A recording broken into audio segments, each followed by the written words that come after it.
The wild people then cover their faces and take them to their tribal court.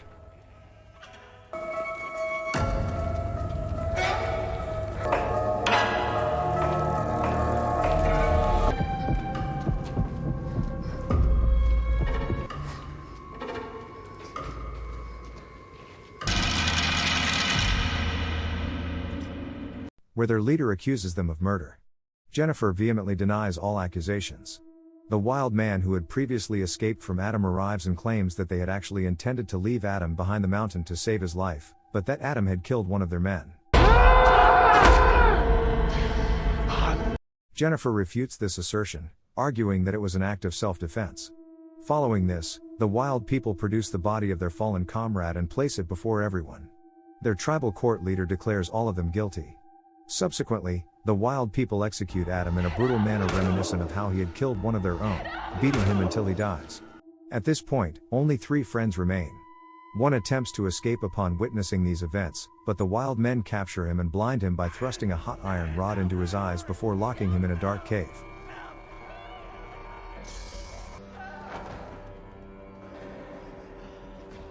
They then seize Darius and prepare to inflict the same fate upon him. Just in time, Jennifer intervenes, arguing that Darius is a strong man who could be of use to them. The wild people agree but question Jennifer's utility. She responds that she is healthy and capable of bearing strong children.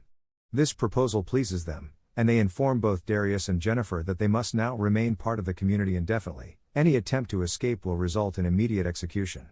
Jennifer consents to the terms proposed by the wild community, a decision that incites Darius's anger, as he feels she has sacrificed herself to save him.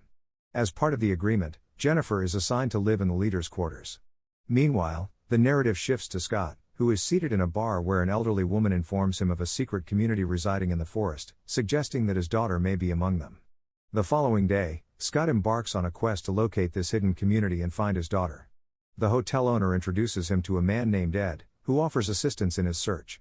While they are exploring the forest for Jennifer, they encounter a trap but successfully evade it.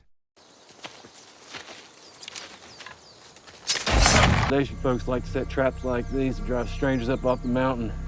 However, shortly thereafter, Ed becomes ensnared in another trap.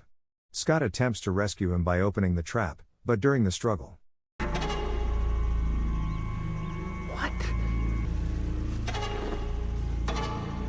Ed loses his balance and tragically falls to his death. Left alone and overwhelmed by stress in the vast forest, Scott continues forward but is soon captured by members of the D community.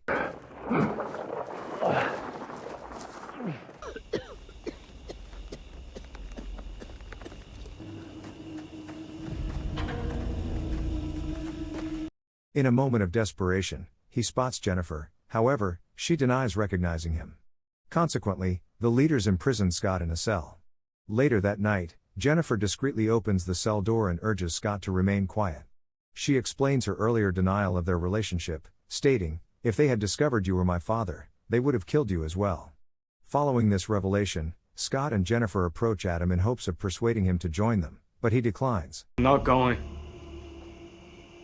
I belong to them. They belong to me. I won't stop it."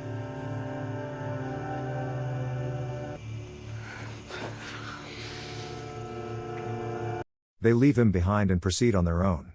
As they are departing, a young girl appears and guides them toward an exit. The two manage to escape, but wild men from the jungle pursue them. At that moment, Nate arrives and eliminates their pursuers. He informs Scott that he lost someone in this area 6 years prior. While Nate shares his story with Scott, more members of the D community arrive. However, Nate and his companions successfully fend them off and escape. Go, go, go, go, go, go, go. The narrative then advances a few days into the future, where Scott and Jennifer are living contentedly. However, when Jennifer returns home, she finds the leader waiting for her. It becomes evident that he desires Jennifer because she is pregnant with his child. She refuses to accompany him, prompting the leader to murder her entire family. In retaliation, Jennifer kills him. However, it is soon revealed that this scenario was merely a figment of her imagination. Fearing for her family's safety, she ultimately agrees to go with the leader. Later, we witness Jennifer being taken away in a vehicle by the men of the community. The vehicle crashes and flips over, allowing one of the men to exit. However, Jennifer kills him and escapes with the young girl. The story concludes at this juncture. I welcome your thoughts on this film. Thank you for watching. Have a great day.